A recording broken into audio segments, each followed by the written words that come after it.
Last week we had the opportunity to go all the way out to Boston, Massachusetts to, for the first time, experience Boston in the fall. So we got off the plane and took a bus over to a water taxi. Then we boarded the water taxi and took it across the Boston Harbor into the city of Boston. It was amazing. Once we got there, we were greeted with a beautiful day. We walked around the city, saw many historic sights and beautiful things, and our first big stop was at Abigails Tea at the Boston Tea Party Museum. This place is incredible, and you can taste the 5 historic teas. So cheers. Here's me tasting one of the 5 historic teas that were thrown into the Boston Harbor.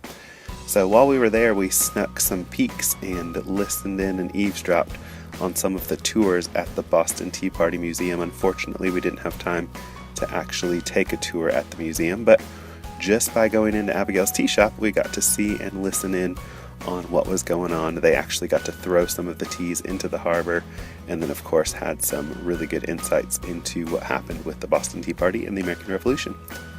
The next thing we did was take the famous duck tour in Boston. This is a really great tour, definitely recommend it. It takes you through the historic sites around Boston, and the cool thing about this is it's also an amphibious vehicle, so not only does it drive on land, but it goes straight into the water. It was super fun. Definitely would recommend checking it out if you've never been to Boston. So this is one of the best parts, when you actually splash into the water. Pretty cool stuff.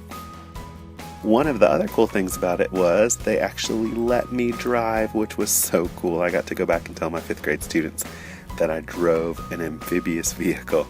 So here's me doing my best to not crash into anything and make it a historic trip in Boston. But super fun time.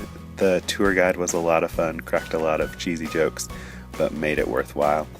Afterwards, we walked around the city a little bit, saw some of the sights, and had some amazing food at one of the places that was recommended to us, which was Regina's Pizzeria, and it was incredible.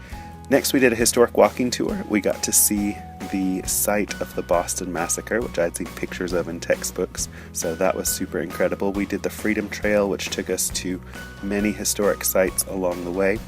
We visited this chapel, which was gorgeous, and then we went to this graveyard, which was absolutely incredible. It holds the bodies of many historic people from American history. You can see Paul Revere's tombstone right there. Many leaves on the ground this time of year, gorgeous in the fall, of course. Boston is known for its fall.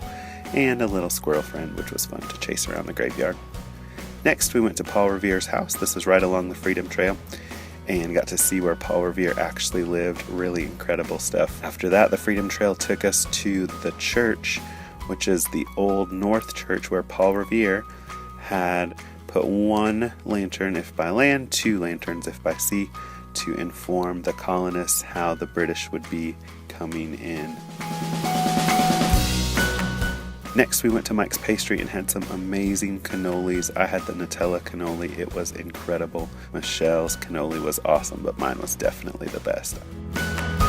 And then it was nothing left to do but wind down for the day. So we got a pizza, went back to our hotel room, and watched our Clemson Tigers lose, unfortunately.